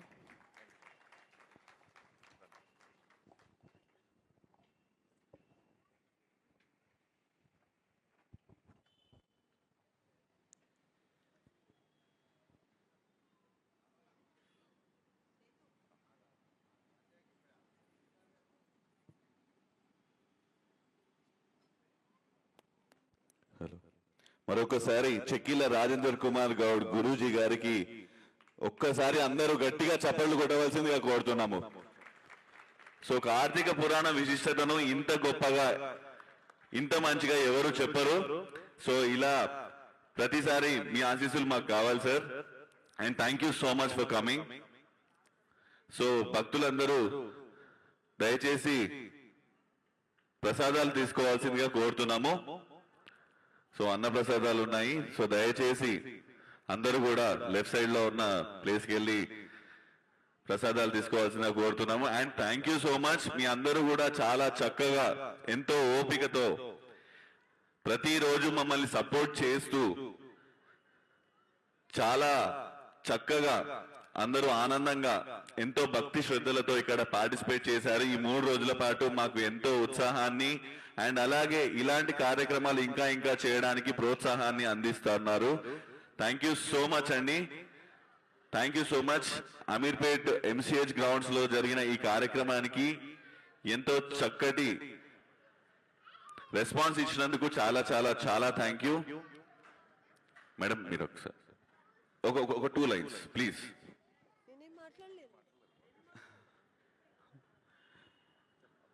చలో థ్యాంక్ యూ సో మచ్ అండి. Thank you so much once again అందరికీ కూడా. సో మళ్ళీ వచ్చే సంవత్సరం మళ్ళీ కార్తీక మహోత్సవంలో కలుద్దాం. మళ్ళీ ఇలాంటి ఒక చక్కటి కార్యక్రమంలో 3 రోజుల పాటు మనం అందరం కూడా దేవుని ఆశీస్సులు పొందాం. Thank you so much. Thank you again.